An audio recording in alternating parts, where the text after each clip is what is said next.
Because you were frightened. The biggest problem that we encountered early on was that sense of panic, was that sense of being on the brink of panic, relying on equipment, which as an actor you normally don't have to do except as a prop, and these were not props. These were life support. Looking forward to doing it? Oh yeah, I love the being in the water. I can't stand being up here, but J.C. Quinn hated diving the most. I don't know if it was claustrophobia, if it was whatever, but he hated it. He was petrified. Yeah, I took off all my clothes on the set one night and said to the production manager, stick the roll up your ass, I'm not doing this. I was ready to boogie out of there. At one point I went into Gale Anne Hurd's office and I said, I want my name off the credits, I want you to fire me, And a lot of it had to do with being underwater, my own fears that I had to deal with. That was a lot of it. It's very interesting to watch people kind of running up against a wall of what they've done before and pushing through it and come away with a sense of yourself that's greater. And then as soon as we finished filming, what the hell did I go and do? I went to Belize by myself to scuba dive. And then, after a while, we got pretty good down there. I'm really proud of a lot of the stuff I did down there because I did some not easy things in terms of, it's hard to run underwater and it's hard to pull yourself along, dive down, and it was really, some of that physical stuff was really fun in the suits. And I really enjoyed a lot of that. August 20th. Despite non-stop construction, Deepcore still isn't ready. The production decides to start filling the tank anyway. Oh, here we go! Yes. This is a historic moment.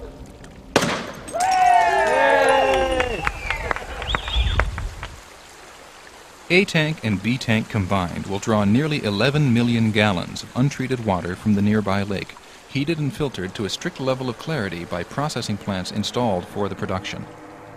It takes 5 days to fill the tank to capacity.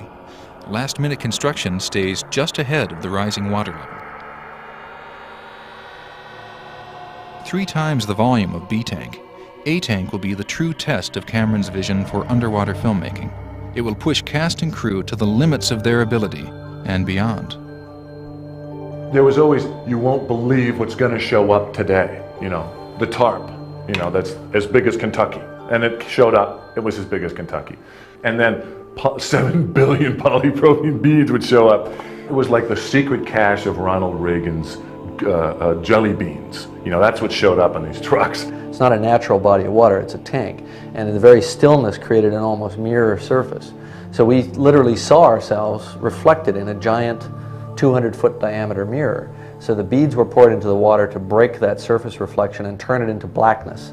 And also we used beads instead of something laying in the water because of the safety factor. We had to be able to surface at any moment if we had a problem, especially diving with actors.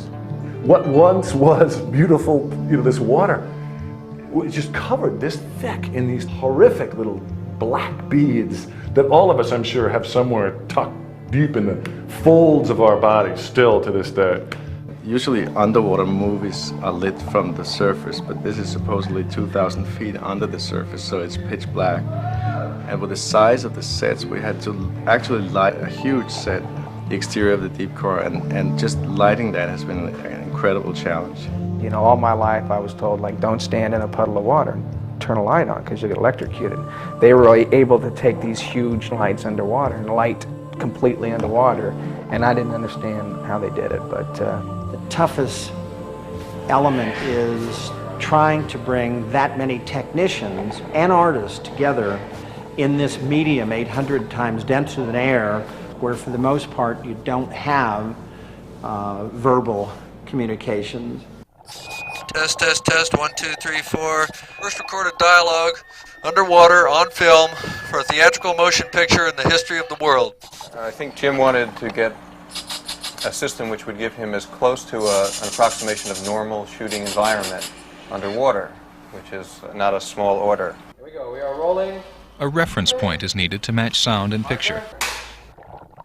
Underwater, the process is somewhat less dignified.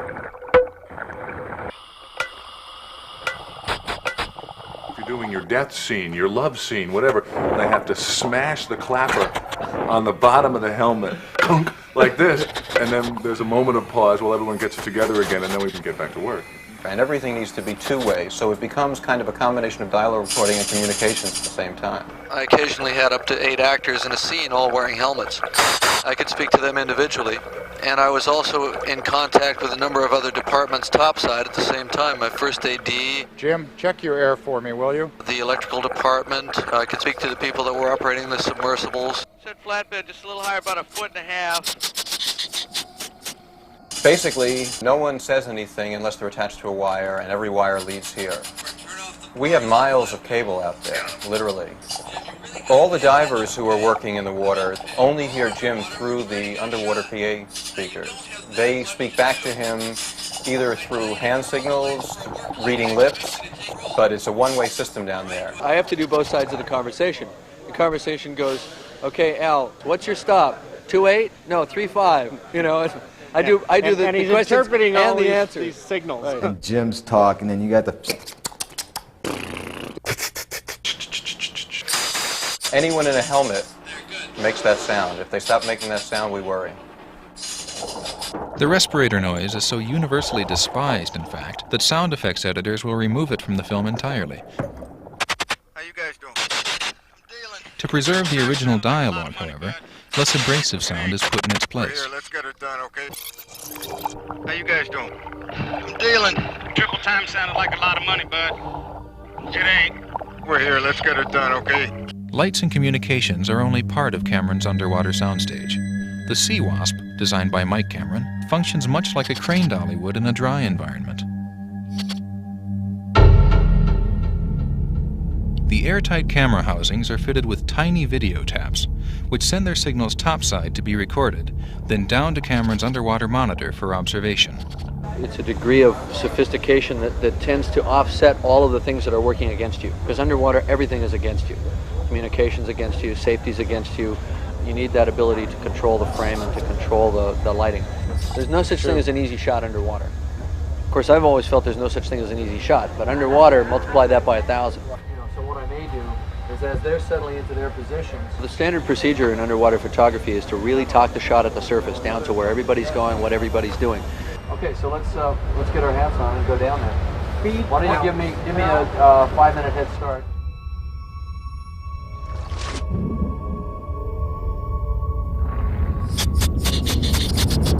All right, let's try a rehearsal, please. And action. Go out. Where you do a lineup with the actors, you rehearse it, and then you see exactly where you want to place your lights, and you start setting your lights. Center up on them as you slide down, all right? Al, is there a way that you could get higher? If you try to anticipate all these things at the surface, it tends to simplify the shot. There, that's it. Perfect. Now I see it clear as a bell. For setups and wide shots, That's your using mark. doubles keeps the cast topside and dry until they're absolutely needed.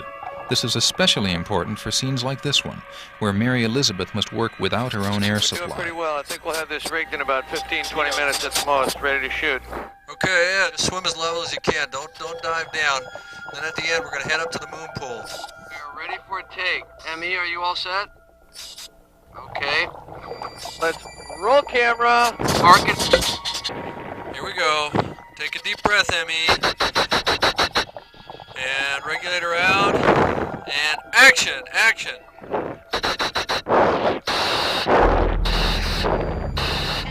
Safety is, I think, of paramount importance.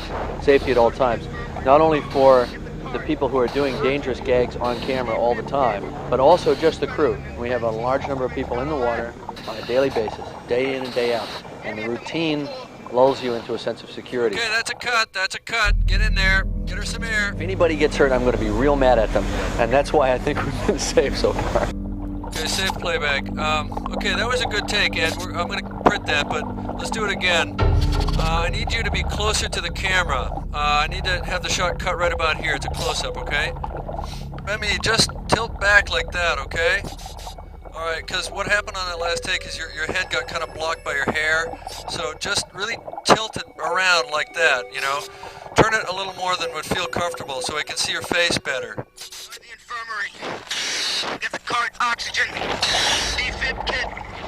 Adrenaline and a 10cc syringe. Some heating blankets. You got all that? Meet me at the moon pool. Make it fast. cut. That's a cut.